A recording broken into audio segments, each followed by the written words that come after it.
What up guys, Grimdiv here with another Raid Shadow Legends video, and today we are looking at Old Hermit Jorrg. One of the older looking champions from the Orc faction, plus he's carrying around this mighty fine big head there, and what seems to be a stinky staff. Really cool looking thing. He's also got these two long arms of whatever beast that is he slayed, or someone slayed for him.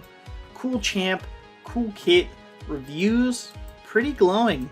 So, a lot to be said. Definitely epic support, magic champ, revivalist. I mean, that's the main one. Giving Shaman a run for her money. Anyways, let's go ahead and dive right in.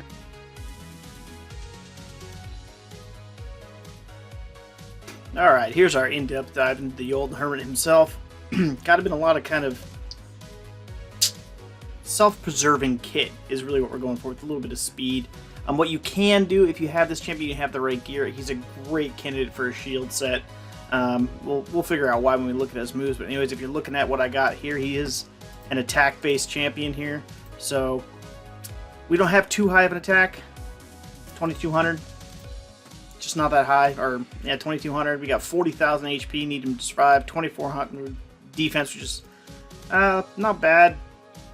Would want more ideally. We can upgrade his chest all the way. That would give us a little bit more defense there. We got 104 crit rate, 118 crit damage, 203 accuracy because we only have one thing that really matters for, and 181 speed.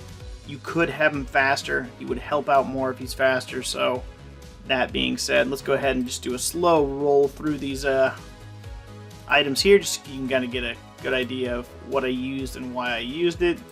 Again, I went for more of a mid-level build of him, a more realistic build here. As that's kind of, you just don't need him to be that damage heavy. You don't need him that attack heavy. Got most of the accuracy out of his banner, so we got lucky there. We look at the skills. We have his A1, the Putrid Brazier, whatever. Attacks one enemy, has a 30% chance of placing HP burn debuff for 2 turns. You can book that for 4 books. And get that down to a 40% chance. I get that up to a 40% chance. And that is it. That is his attack. Then you have his A2, Heroes of Old, places a 50% increased attack buff on all allies for 2 turns, and fills the turn meters of all allies by 20%. So this is a really, really good speed up move. Gets you that big attack one. You can book it out to be a 3 turn, so it's almost always there. You put lasting gifts in the masteries, and you can kind of get that one to extend.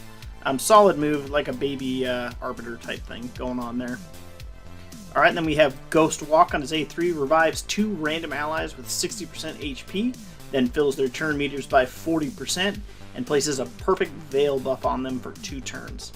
So not bad, still victims of AoE, so if you're working on like Ice Golem or something like that, you're going to need another healer in there, you're going to need some ability to get them back up and going, maybe some leech, just depends. Need smart planning of this one. But still a very powerful revive, much better than Shaman's revive. So Faction War, big time helper right there. Anyways, let's go ahead and see if this guy can do a little bit of...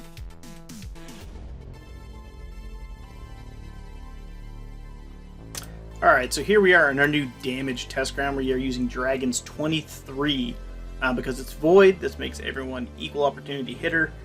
So we'll go ahead and use this as our new testing ground. So we got him ready to rock and roll. Again, he only has the 1 attack on the A1. So here we go. Got the defense down, got the weaken, got the extra damage from the poisons, and there we go.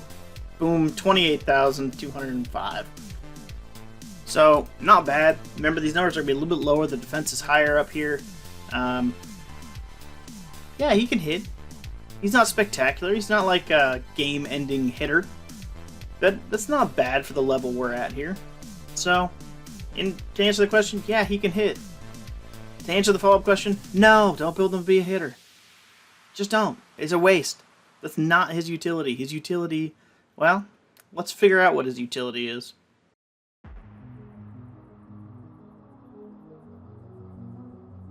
Alright, so what kind of utility does he offer? Let's see here. Nope, I don't need an aura. There's no better way to show him than in Fire Knight with the wrong affinity matchup. Haven't run it, so he may get wiped out. We never really know. But the idea is he's got a really good kit for keeping a team going. And you can build him out to be just kind of a brick crap house. He can take hits. He's going to bring the team back. He's going to put down all that wonderful stuff you want him to put down to keep a team alive and to make them hit hard.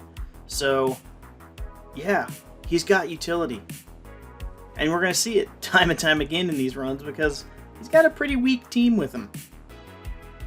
There she goes into the perfect veil. Boom, gets the hit. Alright. He may not do well when it comes to laying down the multitude of hits, so you're going to have to build around him. But with a cold heart on a team like this, you should be okay. Alright. So let's just see him push through this one. Again, he's going to raise everyone up. He's going to get that extra attack in there. He's going to bring them back when they fall. It is a 2 random revive, but in all honesty, if he's on your team and you got 2 down, I mean, you got more than 2 down, you have 3 down, 4 down, so he's going to bring back 2 random. Odds are you're smoked anyways. So he's really more of a champion who can bring 2 back. Hopefully you're only ever using him to bring back 1. That's just kind of the way he's going to work, because he's not a damage dealer, and he doesn't give him enough turn meter increase to for them to go. So that's kind of what you're working with there. Alright, big hit.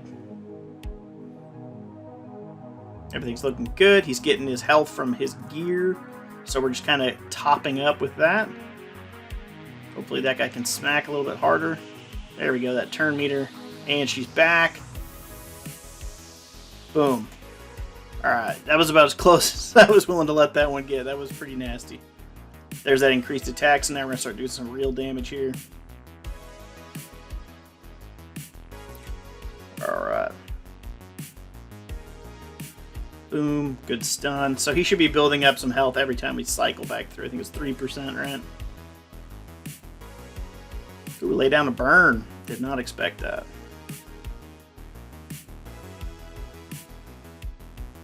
But yeah, he'll slowly build that health back. That's why he pairs well with the healer. So that would be the one improvement I can make to this team. Just to get through the waves would be to give him a healer. Someone who's actually going to keep him in this alive. Because this may be the part where we end up losing him right here. If the boss gets a big slam, we're donezo. There's that turn meter. There's that attack. Boss is going to get a slam, but we got the shield up. So, yeah. Not the best team. But still, hey. Brings her back. Triple hit there. Armor Gird goes. Boom! Is she going to go again? She probably will. Nice. Alright, so as you can see, it's not a bad thing. Like, he's barely hanging in there, but he's definitely got the utility of a Revivalist. Just missing the heal. Alright, here. See how far this team can go.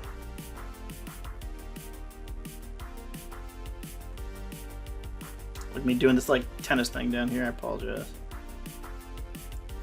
There's the attack up, speed up. Letting them cycle through their moves again. I don't think he's going to get another turn. And, I mean, even in the wrong affinity, he got this team through it. So, obviously, this wouldn't be a 100% survival rate team here. You're probably looking at maybe more of a 60-70% at best. Just because of the mismatched affinity.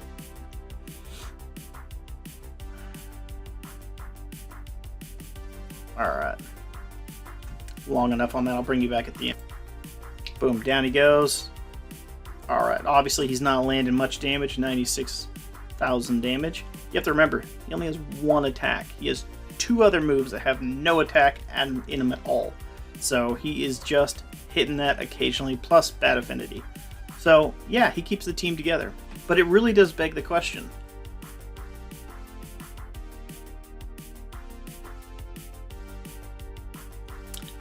Do I need to book him?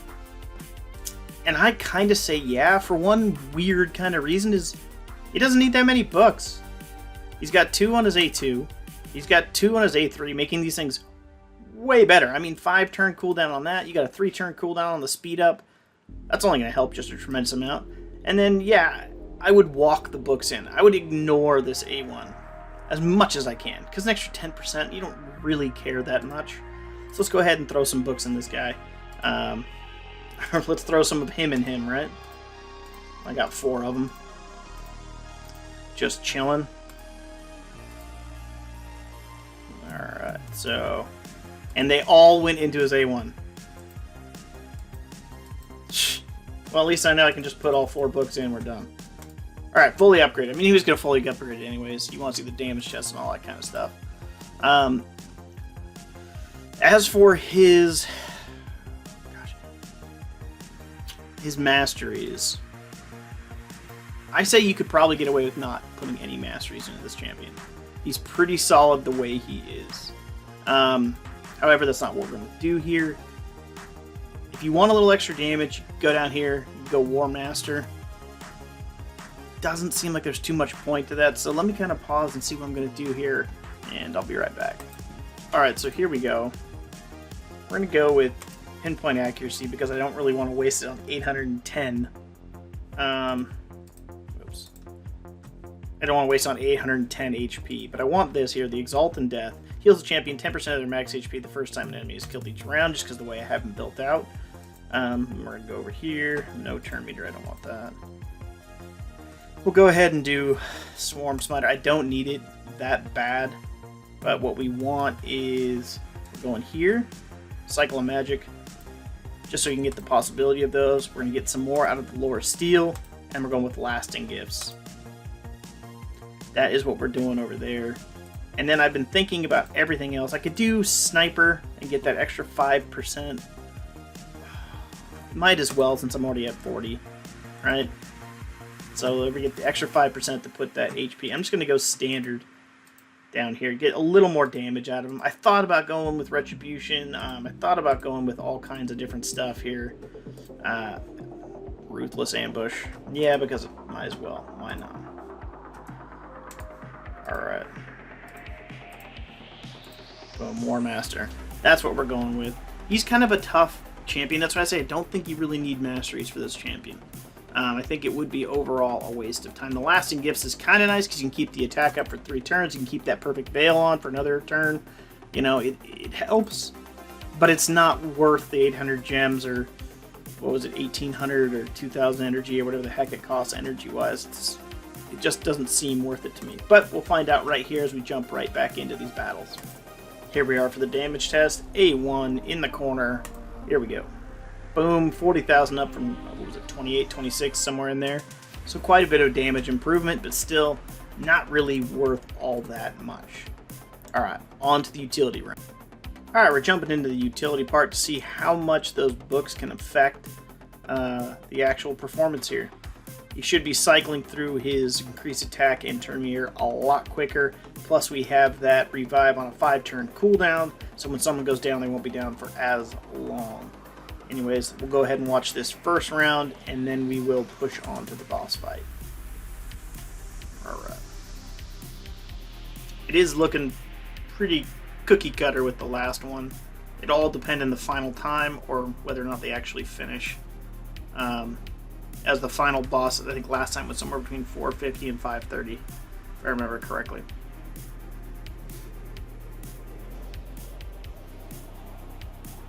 Not looking too bad here. Alright, see you at the boss fight.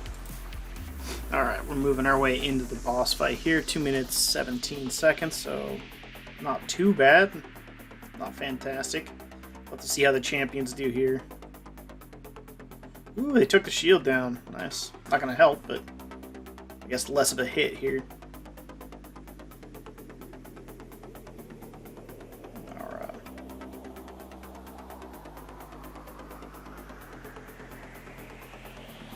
Nope. We might have just had a perfect storm last time, ladies and gentlemen. Might have just had the perfect storm. It's funny how the way that you can actually improve a champion and then they go into the next run, they just don't get it done. So they got to the boss faster, only to die quicker. So this team did not quite make it. I will run it again. We will jump into the boss fight and see how they do. But sometimes it just doesn't win. Alright, so we're going into the bots in a much healthier position. But that still remains to be seen whether or not they're actually going to pull this off. So here we go. Still not the best moves. There's that turn meter increase that we didn't get the last time we fought. So that's kind of one of those things where you have to kind of wonder, is that the difference? Do we need that in the first two moves? So we'll find out real quick here. There's this multi-hitter. Alright, got the slowdown. Ooh, resisted. So that could be the oh, and Heartseeker. Alright. So resisted Armiger. But we got the other one to land. Lay to rest, really, bro. So that might have been it. It's just we need that turn boost in the first move or two out of the old Hermit there. Otherwise, Jorrg is going to fail us time and time again here. So we got the, decreased defense, decreased attack, slow, and we got no health, or no heal, 100% heal reduction to be exact. But yeah, so this time we win. So, did it really help to book him out? Yeah, I like the idea of getting the attack done. He's going to be a much quicker fight. I think we did 450 something, so it might be to 530, so it might be a minute off fight-wise. But he still was pretty darn effective without books. The only reason I say to book him is because he's such a low booker. Such a low booker. And that revive, taking those two turns off, huge deal. So, there you have it. Anyways, thank you so much for watching. If you like the video, hit the thumbs up, subscribe, and all that wonderful stuff. Thank you for letting me do what I do. I appreciate you guys every single day. Feel free to drop on by the Discord. The invite's in the description below. We have a wonderful group of people there who will answer all kinds of questions, and they are crazy knowledgeable about the game. So feel free to jump on in. Anyways, have yourself a wonderful day.